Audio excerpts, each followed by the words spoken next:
Recording Okay, we'll begin with in our progress. event now. Okay, This meeting is being recorded. In progress. This meeting is being recorded. In progress. This meeting is being recorded. In progress. This meeting is being recorded. In progress. This meeting is being recorded. In progress. This meeting is being recorded. In progress. This meeting is being recorded. In progress. This meeting is being recorded. This meeting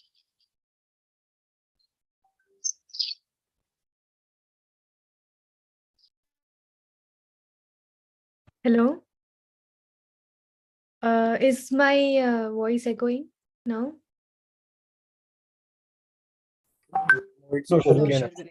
no, I think it's fine now. Yeah, sure. Then we can start. Yeah. Okay. Good afternoon, everyone. I, Shivani Eluripati, Business Secretary, take immense pleasure to welcome you all to the keynote session of Colloquium 2022. On behalf of the business cluster, I would like to thank you all for taking out time out of your busy schedule and coming here today for this session. I would like to extend a warm welcome to our keynote speaker, Mr. Prakash Karcherla. Now, before we begin with the discussion, I would like to take this opportunity to introduce our speaker. He is a professional with over 3 decades of experience in marketing and sales, who handle various leadership responsibilities in top Indian and MNC organizations like Tata Motors, Valvoline, MRF, and Gillette. He managed many big brands and large teams for big wins all along. He received excellence awards from Sri Ratan Tata for 3 consecutive years. Now he is a trainer, consultant, and a visiting faculty in top B schools. We are really elated and honored to have you here, sir. The topic of discussion for today's session would be global crisis, effect on Indian markets. We are looking forward to your valuable insights, sir. Over to you.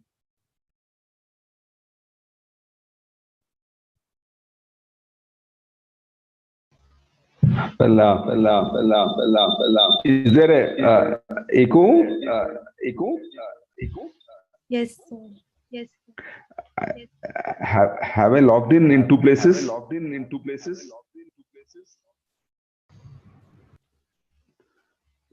no. Is this better now? Is this better now? Single account. Okay. Is this better now? Account. I think so. Okay. I think so. I think so. Yeah, I think, is it better now? So can you speak something? Is it? Yeah, is it better now? Yes, sir. It's fine. Now it's not echoing or anything. Okay, great. Yeah, especially when you have to speak to IIM students, you need to log in from 2-3 places so that you don't miss out, isn't it? And then there's always some echo there. Very good afternoon to everybody, and then it's my pleasure to come and speak to you on this weekend, Sunday afternoon. Maybe you would have had a very, very heavy lunch, and this topic also is equally heavy. Hopefully it'll keep you awake and then make you start thinking as to what is in store for us when so much of news is there around sort of recession, slowdowns, and what's going to happen to India. I'll try to share my own humble thoughts on this. And then how we'll do it is, let me keep this entire talk with a backdrop of a PPT. I hope you can give me that sharing option. Yeah. Yes, sir. Yeah. Sir, I think now you can share. Okay, entire screen. System audio. It's not getting highlighted. Let me just set it right.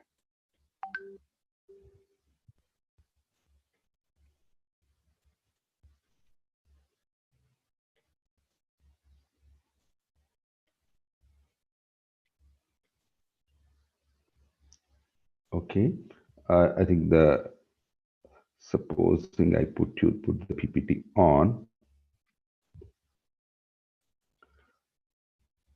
Are you guys able to see the PPT? We can see white screen in front of us.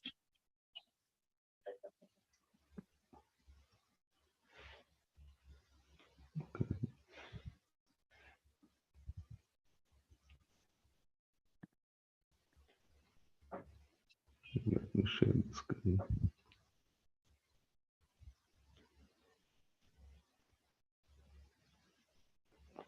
So I share this, okay. Is this fine now? Yes, sir.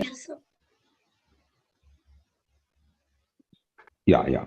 So what we'll do is quickly go through the presentation or what I thought are my thoughts in the form of a PPT, and then leave 10-15 minutes after 40 minutes, 45 minutes of a quick share, and then I'll also try to take or somebody who is coordinating that I think can put those questions to me. I'll try to answer to the best of my abilities on this very heavy subject of global crisis, effects on Indian market, and probably being a marketing person, I wanted to add a bit of what can be the marketing role in this tough, difficult times.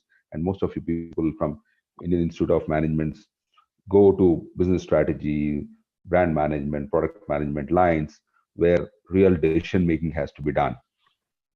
I'll try to cover these the red painted points like recessions and slowdowns, inflation, all the bad things that accompany recessions and slowdowns, unemployment, food oil crisis. Then we'll also look at quite neutral subjects like highly impacted economies and India and how Indian market is. Is it insulated from all these disturbances that normally happen once in every 10 years or so, be it war, be it some other financial banking crises. But I also wanted to touch upon not so much political, not so much diplomatic, but some thoughts which I borrowed from people in recent uh, interactions and panel discussions from ambassadors of India, ex-ambassadors of India. I'll share one or two slides on that. And managing tough times is always the survival of the smartest, not really toughest. The robust strategies and positionings that as marketing students, management students, to people really day in, day out, you talk about it. So nice again. Thank you so much for asking me to be here with you with the IMB students. I also quite intrigued and interested looking at your consulting club and the name you have given it. I don't know, must be your predecessors and people who are the earlier members would have given this name of Vyuham. Vyuham is very so Sanskrit and so Indian, and it's again something to do with strategy, isn't it? And strategy is all to do with warfare, how you thwart opposition moves. So when you really look at difficult times, crises, and you need to have these vyuhams or all these strategies to tackle how competitors and crises are to be handled. Sir, Very thoughtful of people who have, yeah. so sorry to interrupt, but I think we can still see only the first slide. No, changing, I think. Is that okay? Is it? Can Yes, you see now? now I can see the second slide. Okay, I don't know whether it's in the now the third slide. Yes. Okay, maybe I'll have to go every. Is it going to the fourth slide now? Now it's stuck again. Okay, maybe I think I'll have to some technical compatibility. Okay, when you look at don't bother so much. When you look at Vyuham and all these crises, all of us remember Mahabharat, and then with the very word Vyuham and Chakravyuh people talk about talks about a great crisis that in the 13th day of the very historic war of Kurukshetra, Pandavas got into a hitch where one gentleman who was not all that skilled had that power to hold all the four Pandavas for a while, and it required the young 16-year-old boy Prince Abhimanyu to make that particular plunge into that Chakravyuh. And the story is like this: skills that people acquire actually happen even when they are in the womb. The legend says that Abhimanyu picked up the art of getting into Chakravyuh when he was in the womb of his mother Subhadra, and the father was actually telling how you pierce the Chakravyuh, and that skill was acquired during that time. And as Krishna disturbs Arjuna, telling the entire story, entire technique of piercing Chakravyuh and coming out. So Abhimanyu had to die, and Krishna knew that beforehand. So that's again story part. But if you look at the role of Abhimanyu and the role of people, characters, and the situations that they end up, it's a real case of a crisis that comes to any organization, individual, team, country. And what is the fundamental requirement to handle crisis is you need to make an opening.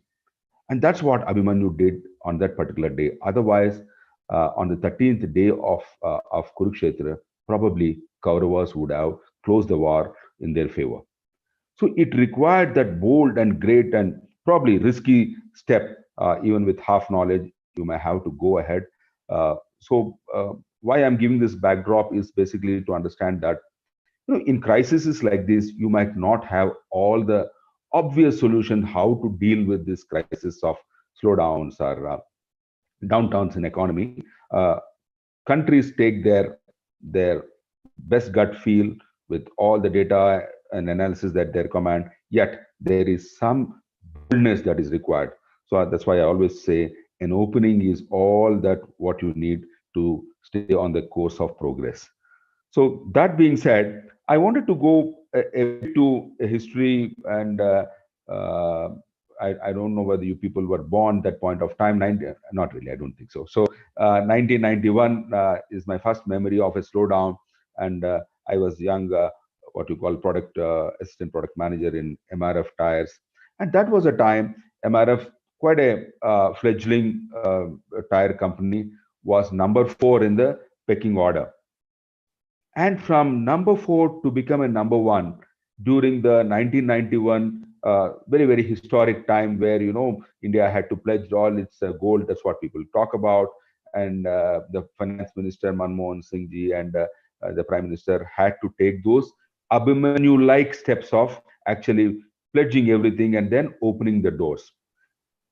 Simultaneously, I had the fortune of being with this organization, which also had a very Abhimanyu-like character of taking it head on with multinational like Dunlop or very extremely established companies like CEAT and Modi Group tires or Apollo tires, and they were all well ahead of MRF.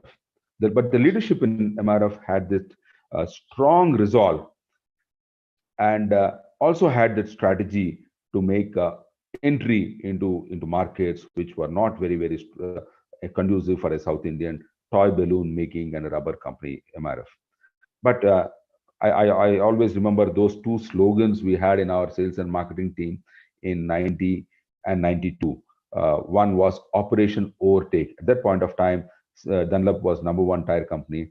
And when the Operation Overtake logo that I put here was all there in our paperweights, everywhere in our offices, on posters and all that, the organization consumed it as a route to take, come what may.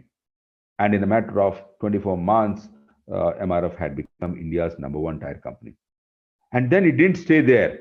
We had a slogan called Operation Stay Ahead, that point of time in 1992.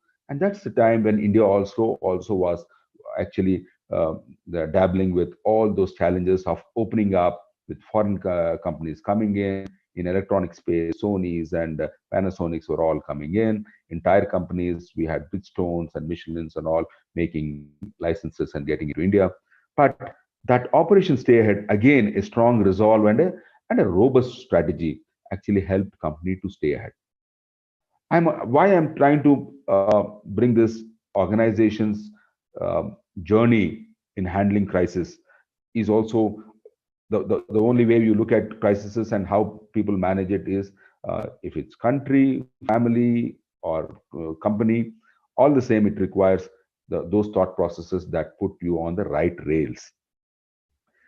Okay, let's move. I'm sorry, I'm not able to put that on the full slide more, or I may have to do and come back.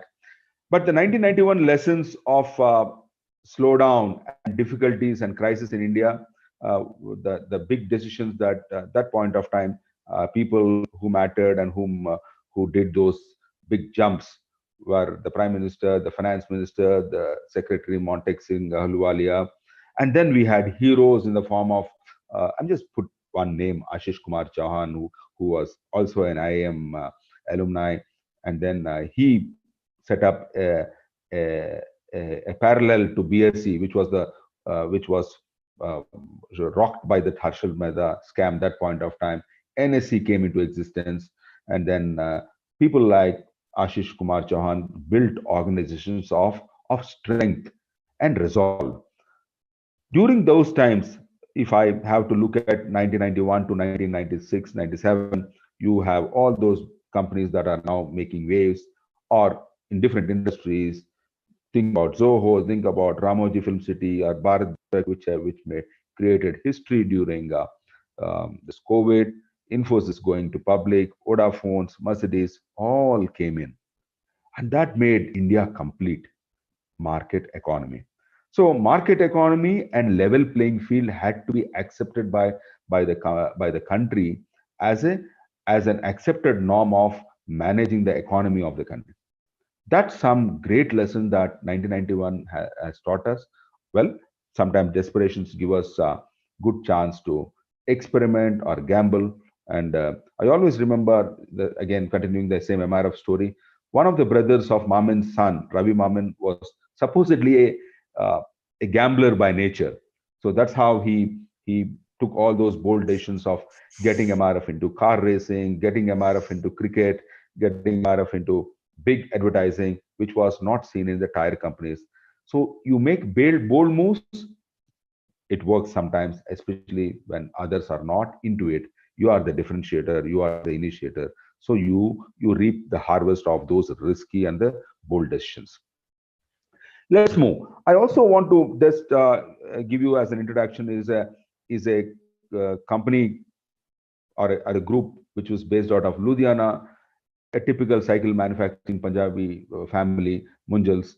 Just imagine the man just went, the elderly Munjal traveled to Japan and just said, we make India is a big two-wheeler market. Mind you, at that point of time, there were only Ideal Java and Bullet and Rajdoot, and they were all gas guzzlers. And this man went and found out that Honda had great technology of fuel-efficient bikes, and he told that we are a big two-wheeler manufacturing company. A big lie or a bluff. Two-wheeler, what he meant was a cycle manufacturing company. And those Japanese, for whatever their understanding was, they signed an agreement, and that's again history. Hero Honda came into existence, and look at the challenges that Hero Motors are now it's called as Hero Motors in its journey in all the crises of 91. Again, in 2010, when it had to divorce with Honda Motors, it survived all those challenges, and we have a real hero in the way it has actually approached. I always look at this commercial. I hope you will be able to see this commercial also.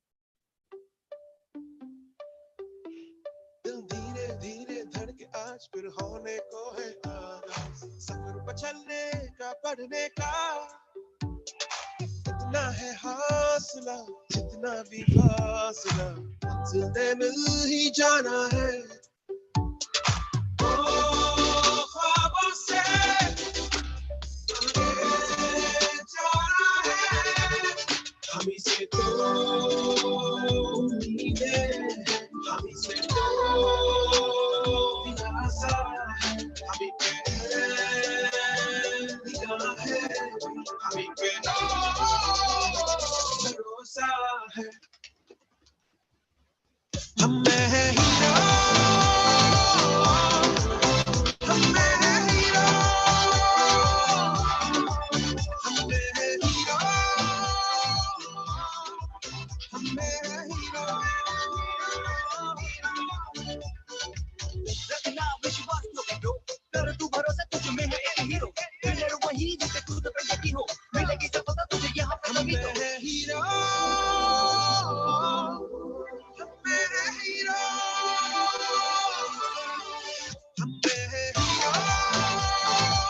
India कर रहा है नई शुरुआत और इसको रफ्तार दे रहा है hero.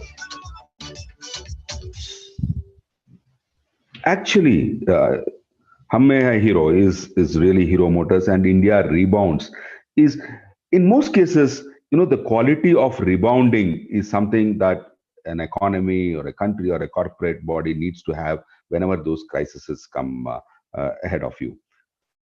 Let me move quickly to the backdrop of global financial crisis of 2007 and 8. That's a different recession or a financial crisis, which was more a US centric and a financial institutions being the center of the of the problems. But now, if you have to look at 2022 slowdown, I don't call it a recession as yet, but there's a very academic definition of recession, which is 2, 3, 4 quarters of negative GDP growth, which is not really happened, and excepting for few economies, leave those. But otherwise, I think it's a big slowdown, no doubt. But it is actually catapulted from the situation of COVID-19, which actually brought the world to a sort of a slumber, and then that slowdown was there. By the time economies opened up, there was some pent-up demand for products, and there's a huge growth of double digits, 20%, 24% growth in GDPs in some economies, and companies also did great numbers in that post-COVID recovery opening stage. But again, normalcy has set in because the fundamentals are not really strong. And thanks to this Russia-Ukraine war, things have become absolutely again back to a situation where you are staring at a probable slowdown or even a downturn. Look at those graphs, which are probably not very clear. Global activity indicators all falling down, car sales coming down, then new orders coming down, composite PMI, then consumer confidence is really low in most of the European countries. This is of course the entire global scenario. But look at the other slide I wanted to put here, which is what has happened in the last 12 months post the opening up of economies post COVID, that is December 2021, and now in the last 8-9 months, this is June July figures. Where was if this was the take for example, Finland was looking at some 3.5% growth. Now they have revised it to 1%. Look at countries like Slovak Republic and all, from where they were looking at a 5% growth. Now they are looking at 3% growth. India also somewhere, I mean, there were some expectations of 9% and all that. IMF's Geeta Gopinath also said maybe it is too very optimistic. I didn't deliberately put this Indian figure there because let's say 6%, we are still on a much better platform than many other European economies that we are talking about. What are the different points of views? If you have to look at World Bank, which let's all accept it's the most neutral body amongst the rating agencies. We don't trust S&P, we don't trust McKinsey's reports also, but let's accept World Bank's verdict when it comes to what it thinks is a downturn. Economic activity will remain deeply depressed through next year with minimal growth of 0.3 expected in 23. That's bad news. Russian invasion of Ukraine better than previously forecast. Of course, the regional output is expected to contract by 0.2%. Again, an output contraction is something really bad in a world which has got so many developing economies. That doesn't happen normally. So these are real bad, scary, what you call indications given by World Bank. But if you have to really, as a very common marketing manager or a business manager and a consultant, if I have to look at the 2022 slowdown and its effects worldwide, basically the war has actually started in the area where wheat is grown, oil is produced. In fact, these are the two important what you call consuming products in the world. In the sense, from what I know, wheat is probably the most widely consumed grain. Rice is very next to wheat, although though we have China and India in big numbers, but wheat because of the breakfast and all that is a huge consuming grain. And Ukraine is a big producer of wheat. Russia is a big producer of wheat. Oil, again, Russia is a huge contingent that supplies oil. So what has actually happened is Brent crude oil and natural gas, again, which is a huge energy source for the entire Germany and that part of the Europe. Uh, in fact, my daughter lives in Poland, so I had the opportunity of understanding how Poland energy crisis has heightened because of this war.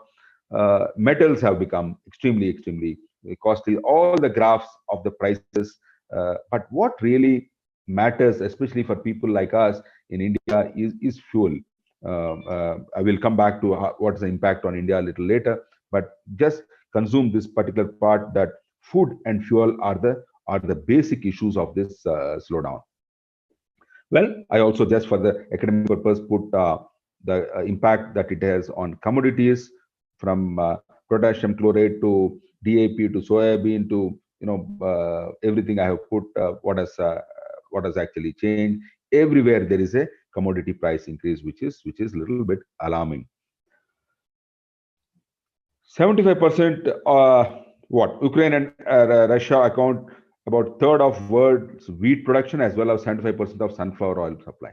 It's food and it's energy, and the impact it has got on Europe. I have put on the side. I don't want to read everywhere, but Europe is extremely in the order of impact. Europe, Central Asia, Middle East, of Africa, and Western Hemisphere are the highly affected countries and economies because of this war. And they're all big wheat consuming and oil importing countries or natural gas importing countries. Look at this typical problem which Spain is a very representative country of. Spain reached a record 10 cents in June and remained at that level for the next 3 months. For reference, the annual inflation in the entire Eurozone area was at 10.7% in October 2022. Spain alone made a huge contribution to that spike. Although it cooled down subsequently to the 7% mark, a persistent energy crisis as witnessed in Europe will make things worse. Many Spanish citizens are struggling for basic necessities. Basic material like food has become terribly expensive. According to Spain's National Statistics Institute, food prices rose by 15.4% year on year in October, the worst figure for nearly 30 years. The price of sugar even jumped by 42.8% and vegetables by 25.7%. Residents have been queuing up in large numbers to get food at negligible rates. These voluntary. So I just put a snippet of this. I hope the audio also was clear. So actually the video was not playing. Okay. Let me just see. Inflation in Spain. Is it playing now? Record 10% in June and remained at that level for the next 3 months. For reference, annual inflation in the entire It's playing? was at 10.7% in October 2022. Spain alone made a huge contribution to that spike. Although it cooled down subsequently to the 7 mark, a persistent energy crisis as witnessed in Europe made things worse. Many Spanish citizens are struggling for basic necessities. Basic material like food has become terribly expensive. According to Spain's National Statistics Institute, food prices by 15.4% on year in October, the worst figure for nearly 30 years. The price of sugar even jumped by 42.8% and vegetables by 5.7%. Residents have been queuing up in large numbers to get food at negligible rates. These voluntary. So just a snippet of a first post, which is again a neutral this thing. Why I wanted to put this Spain context here is there is a lot of similarities between Spanish market and Indian market. Very food consuming, variety of food items, tomatoes, vegetables, meat, rice, wheat, everything about that. So if they are into that deep crisis and hunger is also hitting them, of course there are other financial reasons in Europe and European Union. But India also has got very similar consuming pattern. So it makes sense to keep at the backdrop of this particular issue. Okay, we talked about the world effects of the war and the crisis. What's the effect on Asia and Pacific? Spillovers from Russia are likely limited given the lack of close economic ties in most countries. But China's immediate effect should be smaller because of they have a very strong fiscal stimulus that will support their growth always. For whatever reasons, China has developed a very cocoonish economic management, especially through fiscal measures. We talk about fiscal and monetary measures a little later. But the only thing that China has got impacted is the logistics and the supply chain, because the China-Europe routes got extremely disrupted, and that's where China is not able to reach their products in most of these economies, and the expenses of transport and logistics have gone really big. I'm just giving you one example of an industry which I'm very closely associated. That's auto. Look at an automobile sector expected to be hit really hard, and then on the right side I put a graph of how automobile sales have not really taken off from 2010 onwards, and now we are talking about numbers which is again 65.4 million, which is not a great number because world has seen 70 plus several years. And then we are talking about semiconductors shortage and chip shortage, because cars are now more of electronics, less of mechanical. And then a company called Leone AG, which supplies wire systems made in Ukraine to Europe auto components, has shut its 2 factories. And consequently, what has happened? The entire Volkswagen group had to shut one of its plants in Germany. See, the supply chain impact of these components is huge. And Ukraine is one company, Russia is one country, Russia is another country, which have got all these component manufacturers in big numbers. Okay, let's quickly go to India. And then if you have to look at India's GDP and performances, and we can pat our backs and say we are still growing, albeit not at the growth that we have envisaged in the past, but compared to world, we are much better off. Look at world's impact because of the war and the recessions. Interest rates and cascading effects are actually seen in most of the Europe. America has dropped. I mean, if you look at today's newspaper, the Black Friday sale walk-ins have dropped by 34%. So the real buying has come down. Oil crisis is huge there. Mass layoffs you are seeing from Amazons to Microsofts to all the big tech companies, and also the manufacturing companies. Defaults in the banks, and some of the banks in Africa are folding up again, which happened in 2007, 2008. Currency devaluation is very high, South American countries. India, the only big evident problem that we are seeing is unemployment. And that unemployment, India struggles with any number of unemployment which is more than 5%. Let us not compare a 20% of unemployment rate in some of the African countries or European countries, because India is different. The sheer number actually makes the 5% very big. And now we are looking at something like 8-9%. And there was a time I think we touched 20% unemployment in the peak COVID time. That's something really serious for India, because we have people and no work. That's something which will really hurt the entire social fabric too. And the other problem which we are seeing is a bit of a consumer goods price hike, and a fuel price hike is slowly coming up again. Housing purchases have slowed down. Leave Bangalore, the place where I live, but otherwise in most places housing purchases have come down because the interests have gone up again. Then investment value depletion has happened, but again thanks to some share markets upsurge, things are fairly okay. But rupee versus dollar has been a real disappointment for us. Costly food and fuel, again India also is no exception to this.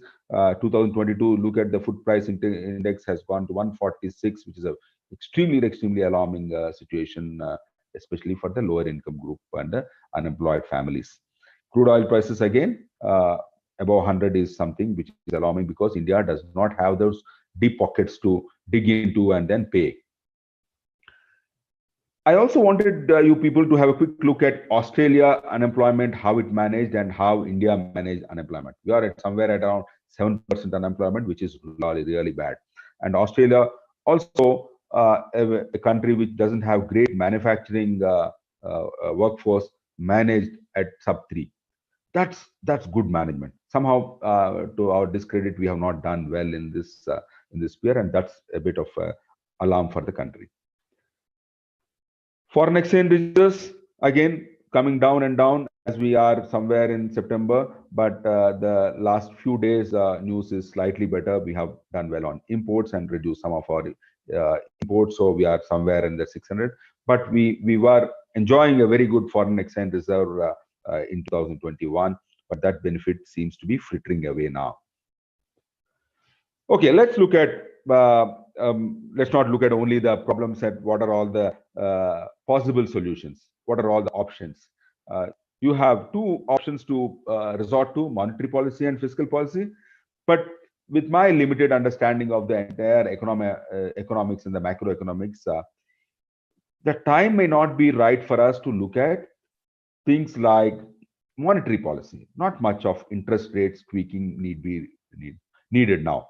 On the other hand, the very government and the political side of decision making needs to be probably sharpened a bit. A little on monetary charges, but higher taxes for luxury and super rich. I will not be very popular if I say this, that corporates will come and what we call troll me if I say this. You need to tax corporates a little more, looks like, in this situation, because the inequalities are growing. So, but my sense says it may be better for India to handle these type of situations by managing efficiently their government spendings. It may not be the right time to build statues and temples and big bridges. On the other hand, think of some of the subsidies to keep the hungry mouths comfortable, and then have those yojanas going on, so that even if employment is not there also, there is some purchasing power handed to the public. That's the key as you tide over these crises. I took the permission of one of our respected ambassador, TP Srinivasan, who I met him in one of the panel discussion, and I wanted to share his thoughts. In fact, there is a hyperlink. I think will it open up or not? I'm not very sure. He has written very nicely. He's Mr. is guru of our External Affairs Minister Jaishankar, and probably he might be advising him. Can you see this paper, please? Is it coming on the screen?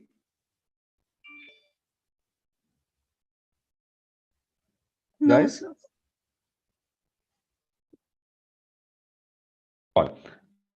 Let me come back to the. So what he has written actually is basically, in UN, we are talking about India's options to face the recessions. One of the options that India had was to actually go in favor of anti-Russia and vote in UN, but India decided very surprisingly to the entire world, it didn't vote, and the world was taken by surprise, especially the West, and then it remained neutral, and then became a little more friendly, and then looked at Russia as a viable, good supplier of oil. And from Saudi to move your what you call purchase bill to Russia is a huge diplomatic decision, isn't it? Especially when India was quite getting close to the Western world, US, Modi ji, and Trump, and all that. This is a absolutely diametrical change, and then Russia became a favored supplier for oil. And all of us must thank this particular very bold, pragmatic step of Sri Jaishankar, because today we are still paying 105 rupees per liter for petrol. Otherwise, if we had been like stuck to our principles of no war and all that, and taken the side of Ukraine, we wouldn't have bought the oil from Russia, and then our oil prices would have gone up somewhere. So there is always this very sensitive and diplomatic choice. Is pragmatism to be opted, or you stick to the principles? India, thankfully, this time, to be very smart, has looked at pragmatism, and we are beneficiaries. Okay, some good news. India, I'm coming straight away to the corporate, which you might be quite interested. Some good news despite all those gloomy figures. People are losing jobs, layoffs, and all that in Indian startups, Vedantus and Unacademy, especially the edtech spaces. Lot have come and lot are going off. So that's bad news, but you are still finding some of the industries giving salary increments, good profits, some of the corporates and all that. But net sales and overall turnovers are not really great in some of the very, very critical industries. That's something to be noted. But profits are still okay, though they have declined a bit. The profitabilities in Indian top companies have been extremely good. If you have to look at India as a market, this is how it is. Each state is a country in size, in potential. Like, for example, if you are looking at Madhya Pradesh, it's Ecuador, Maharashtra is Norway, whatever, Karnataka is Portugal. So if you are, and Tamil Nadu is Denmark, each one is a country by itself. So it's not fair to say that Indian market or Indian economy. It's economy of different states. As a cumulative, they make up India. And then you have varying state GDPs contributing to the national GDP, what you call corpus. So there are extremely good performing states which are in blue: Tamil Nadu, Karnataka, Telangana, Maharashtra, and Gujarat, which are in dark blue. And you have extremely pulling down economies like UP and Bihar and Madhya Pradesh. So it's a mix of everything. So when you have to look at Indian market and how to feed everybody without any social fabric disturbance, so you might have to really look at look at a very, very robust strategy. Also look at when you have to look at a recession coming your way, how much you consume. If you have to look at the size of Indian economy, we are we have recently defeated UK in terms of size. We are, of course, very close to Germany in terms of economy size and GDP. But if you look at the HFC, which is the household consumption expenditure, we are not in the top 5. We are 7, and our percentage of GDP is 60%. So we are very, very careful spenders of our money. So, and it doesn't help when the economy is actually down. You require people who actually spend, and to inside that spending, you need that purchasing power and continual flow of incomes. And unemployment does no good for the situation. I'm just putting this graph only for you to understand that we are not a great spending economy even today, despite the credit cards and the ATMs that are very, very good in vogue now. And we'll also look at the India as from the marketing point of view. We still spend 30% of our income on food and drink. Look at the top 4: 30%, 15%, 15%, 15%. Food, goods and services, transport, and water, gas. So the other restaurants, hotels, cultures, tourism, and the extravaganzas are very, very minuscule even till now. So when recession comes again, these percentages will further increase. That gives you a cue which are the industries that might have to gear up, or which are the industries that they have to do the cost cuttings. So very undoubtedly, culture, leisure, and all these people will have to be a little play the safe mode. And companies which are into food and drink, goods and services, and transport, they can really have strategies of growth. And these are the times. I always look at this company. Okay, sorry. Again, the slides wouldn't have moved. Okay, let's look at a company like Bata. So Bata मुझे invite किया to a store, and I was like, "Wow, isn't that some shoes?" And I thought, "Mummy की shopping कर लेते हैं." So I went to the store and I started looking around, and then ये Bata है? Yes, ma'am. The Bata red label. के बाद तो I was unstoppable. It's unbelievable. So good. think I bought like 2 pairs for my mom, some 20 pairs for myself. The new Bata Red Label collection. It's unbelievable. Surprisingly Bata. Again, look at consumptions, and I want to show you this particular slide also.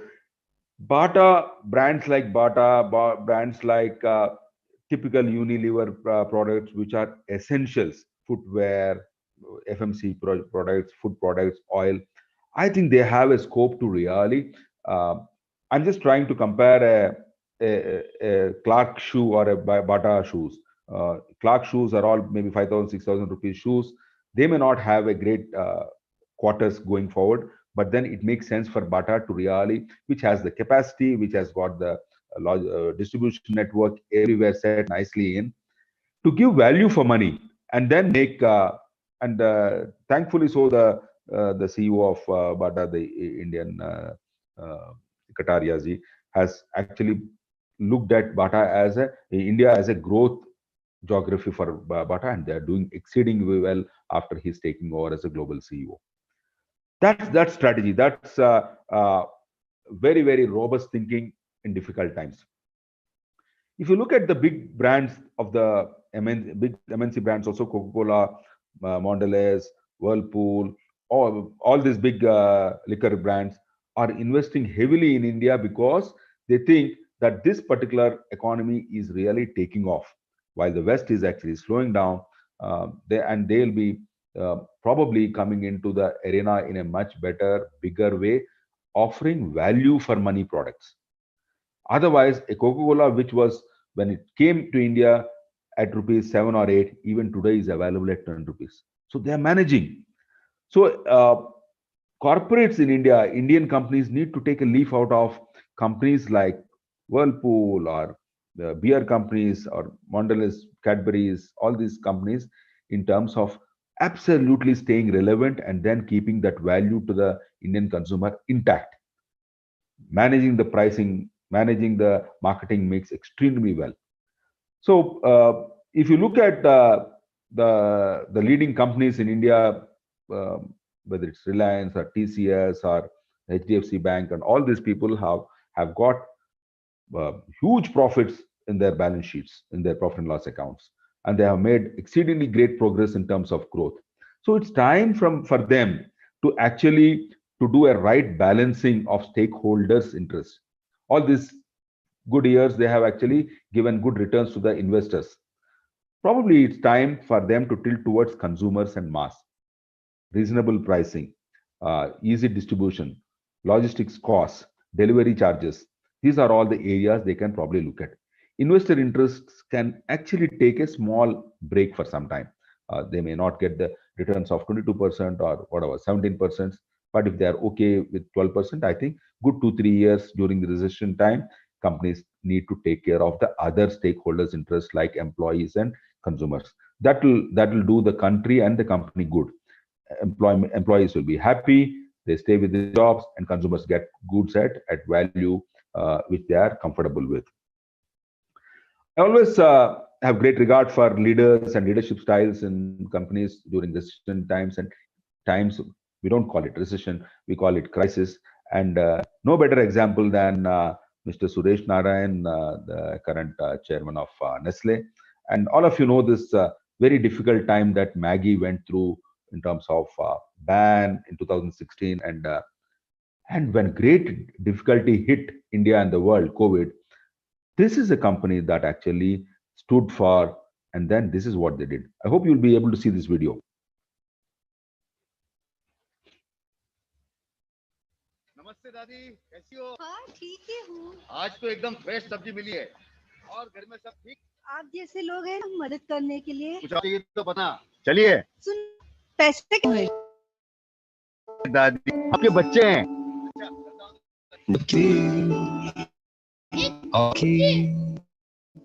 जिंदगी को छू जाएगी तेरी अच्छाइयाँ दूर तक जाएंगी। अरे हम भी तो आपके बच्चे हैं ना। तेरी अच्छाइयाँ दूर तक। जब आप दो ठहर कर किसी के लिए कुछ करते हैं तो देश की उम्मीदों में नए रंग भरते हैं। मैगी में हम भी इस साल करेंगे अपनी तरह से कुछ छोटी कोशिशें। ये आप भी अपनी तरह से दीजिए 2 मिनट देश के लिए। From I hope you could see the video.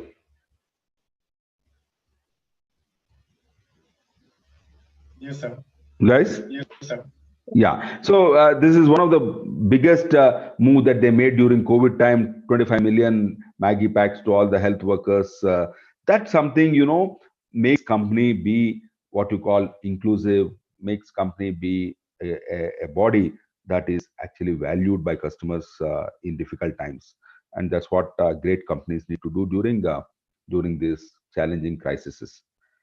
Another company that does extremely well during bad times or recession times is, that's again thanks to the leadership of AGL, AG Lafley, who has been a great leader for PNG. He always had a philosophy that when times are tough, you build share, you build market share when the crises hit the economy. That has been the way.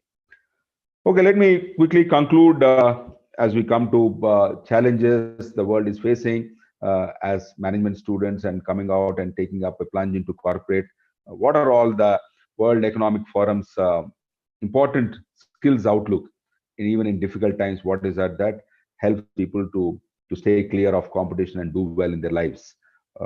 Analytical thinking and innovation, I think, is probably Indians. It's there in Indian DNA, and I'm sure IIMs are blessed with that. Creativity, originality, and initiative. That's one area probably Indians can do better. Leadership and social influence is another area and skill that is going to be great in great importance. Emotional intelligence, yes, another strong value that Indians have. Reasoning, problem solving, and ideation is again also a strength of Indian professionals and business school students. But still, if you look at it, there has been a skill gap, especially in strategic thinking and leadership skills. This is taken from Forbes study of multinationals in India and Asia. And some of the areas like marketing and digital marketing and e-businesses, the skill set matches the importance score. But there are many areas the gap analysis shows that there's a lot to catch up. And people who actually score well in these skills that WEC, World Economic Forum suggests, I think they stand a good chance to do well in times of crisis. The other skill, which I always believe is something to do with ambiguity and uncertainty. So much is talked about in VUCA world, and then it's become a fashion. But VUCA is now a passe. On the other hand, we talk about slowdowns and how to stay relevant during difficult times. So the key is probably scenario thinking and situational leadership. And you need to embrace what is called uncertainty as one certain thing that happens every time. So unless you accept the uncertainty as something which is going to be consistent, you're not going to be relevant there. So when you talk about staying relevant, I think some of the good examples we always see again in the marketing fraternity is a product like Cadbury's chocolate. Nobody dies if you don't eat Cadbury's chocolate or a daily milk. But then it has become such an important ingredient of our shopping list or our kids growing up, that it has become such an important purchase item for parents, friends, people in love, birthdays, so several occasions. But the one of the key which I have as a marketing man always found is their relevance. Look at the relevance of Cadbury's. 1991, when we had the difficulty.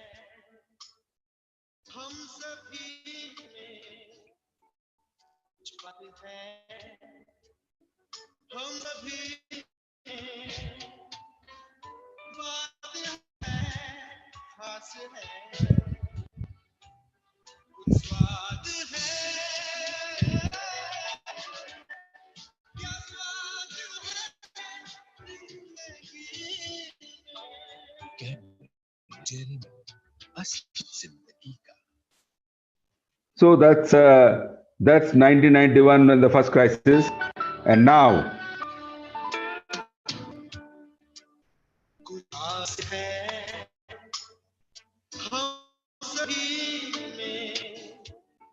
कुछ बात है हम सभी में बात है खास है कुछ स्वाद है क्या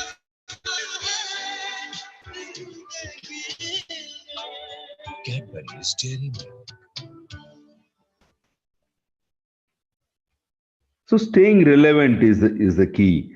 I think standing on top of the situation makes organizations really do well. Same is the case with individuals. Same is the case with countries. And I think as a country, we have done fairly well in this difficult times. My final thoughts are just giving you few options for marketing managers to look at only 2 P's out of the 4 or 5 or 7 P's that are in circulation. Look at good product and a value, that is price. Look at differentiation. Look at influencer marketing, low cost influencer marketing, and develop value propositions. Again, if I have to give my final thoughts on careers, these are the careers which I think will be in great vogue. Any function for that matter need to have project management skills. It makes sense to be literate on project management theories and principles. Digital marketing, of course, you are in that era. Financial manager is going to be a big man going forward because at the end of it, you need to manage money, and you need to manage money which is going to be limited, and when liquidity is going to be a challenge. Data and research analysts, of course, this is a fashion these days, but there'll be never-ending demand for good product managers and marketing managers. So, having said that, I wish you all a very, very happy function of today, which is, I think, going to keep you engaged for the whole of the evening. And I'm happy to take any questions if you have very quickly. Yes, sir. Yes, sir. So we have a few questions waiting in the chat box. First question is by Shailesh. He asks whether in normal condition, there are new companies like Zomato, Ola and Byju's who focus more on growth than profit or operational efficiency. So what should be their strategy in crisis situation? I think we have already talked about it in detail, but I mean, still, if you would like to give a word.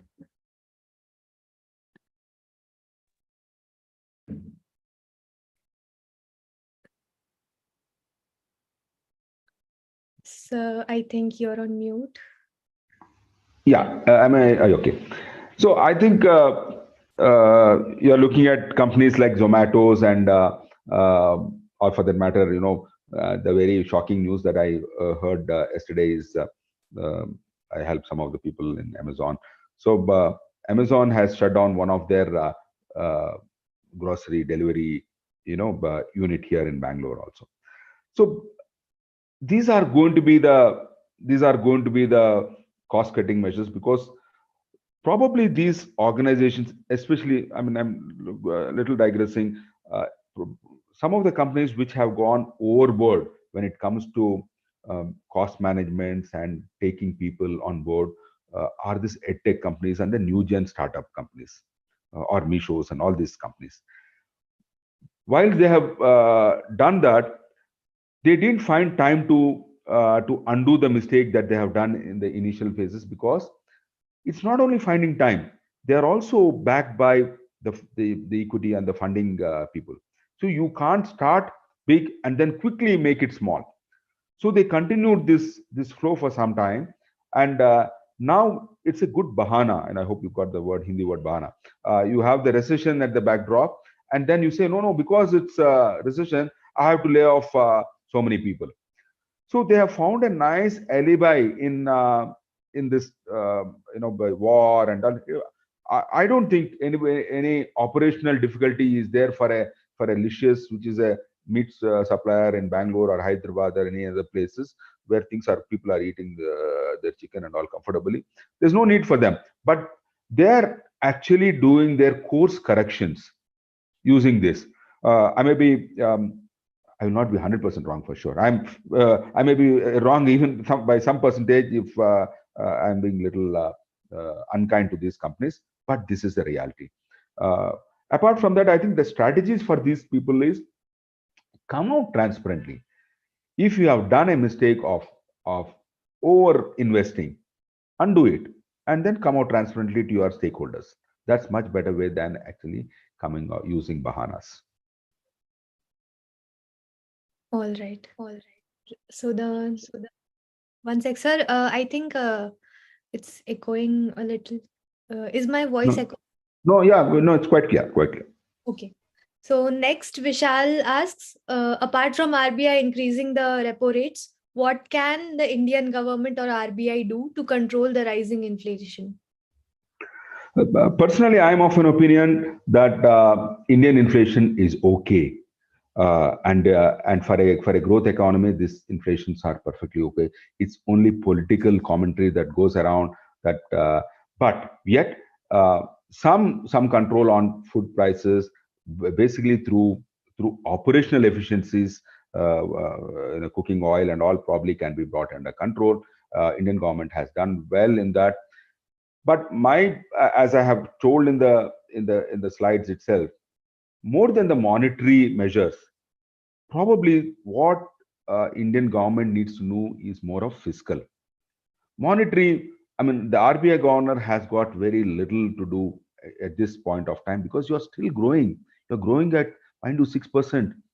And then it's good, liquidity is good. A bit disturbance could be there wherever, the challenges of housing and all are there, housing loans. But if you tamper with interest rates with a intention to control inflation, you might have repercussions on some other side, which may not be a good idea. So my very, very strong view on this is at least till the budget that we have in the month of February, when Mrs. Nirmala Sitharaman puts across, there is no need to tamper with the monetary policy at all. Do the fiscal corrections. Do freebies, give freebies, don't no problem. Give subsidies, fertilizer subsidy, and keep the production up. Give, I mean, I'm sure the management students and the young professionals will not like this very, very Nehruvian thought. But in times of difficulty, better to go socialistic. Better to put money in everybody's pocket so that they keep buying things. And if they buy things, the capitalist is going to be the beneficiary. So keep the buying on. And for that, fiscal measures are much more important than monetary measures. All right. So, sir, since we are on a bit of time crunch right now, we will directly go to the last question by Arnav. Yeah. He says, with regards to India becoming the 5th largest GDP, do you foresee a probable change in GDP in the near future? What are your thoughts on that? Anyway, I'm not an economist or a Gita Gopinath to move up and down and what will be 6%, 5%. But Sharvari, my very, very simple thought for a country and economy of this magnitude, a good 5% growth consistently for 5 years is good enough. We have a particular, everything cannot be seen in the wholesome. Like GDP is not the end all be all. Unemployment is an issue. Handle unemployment, handle food prices, handle fuel prices, handle inequalities, handle growths of Maharashtra versus growths of Bihar. You know, these are the country issues which need to be handled rather than a GDP. But to answer Arnav's question, I don't see India will have a difficulty of GDP growths of anything less than 5% going forward. Because what we have done in India, rightfully so, is investing in future industries. Just take a case of automobile. We are a country which has invested so much on electric vehicles and two-wheeler space. That's future. You are invested in, I mean, look at the climate control and the measures that Indian government has done vis-a-vis the countries that talk loud and big. We have done well in that. So look at the investments we have done on the vaccine, which is a requirement for the health for the world. So we have actually invested in areas which will pay off in the next few years. So GDP growth is guaranteed. You don't have to worry. All IM students will get what plum jobs. You don't have to worry at all. So that being said, you may, I think, as wise individuals and future of India, you may have to look at the specifics rather than the general. So that's what is my final view on that particular GDP or economy or progress. Is that Right. good? Yes, sir. Good enough. Thank you so much, sir. So with this question, we would like to arrive at the conclusion of today's keynote session of Colloquium 2022. And I am gladdened to have gotten this opportunity to deliver the vote of thanks of this insightful keynote session. At the end of this all, I, Sharvari Shirke, on behalf of IIM Visakhapatnam's business cluster, extend a thanks for this keynote session to Mr. Prakash Karcherla, a professional with over 3 decades of experience in marketing and sales, who took this precious time out of his schedule to join us here. I wholeheartedly thank him for making this event a success. The overall discussion has been very enriching, and it was wonderful to see and to understand how wonderfully the social world and the economical world and the business world work together and have an amalgamation with each other and how they work in tandem. Thank you so much for the thought-provoking discussion of today. And I hope all the students present here have a lot of valuable takeaways that we can keep pondering upon. And since the success of no program can be attributed to a single person, I extend my gratitude to the administration of IMV and the business cluster of IIM Visakhapatnam, who put their best efforts into making this event a success. And last but not the least, thanks to all the wonderful and patient audience for joining us here on this beautiful day. Thank you so much, everyone. Thanks a lot. Thank you. Thank you so much. So we actually wanted to take a snap. So Okay, please do okay. not leave the meeting and turn your cameras on. We will take a snap. Yeah.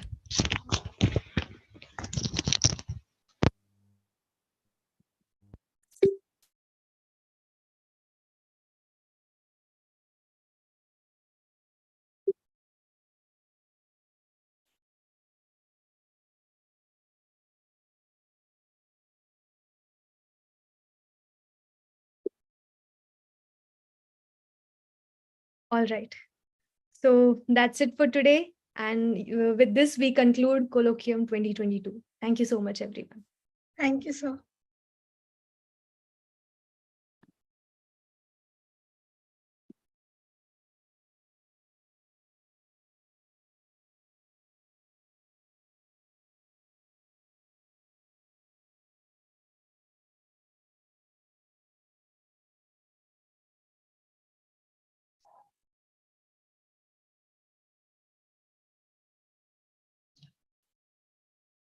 I will end this meeting. Okay.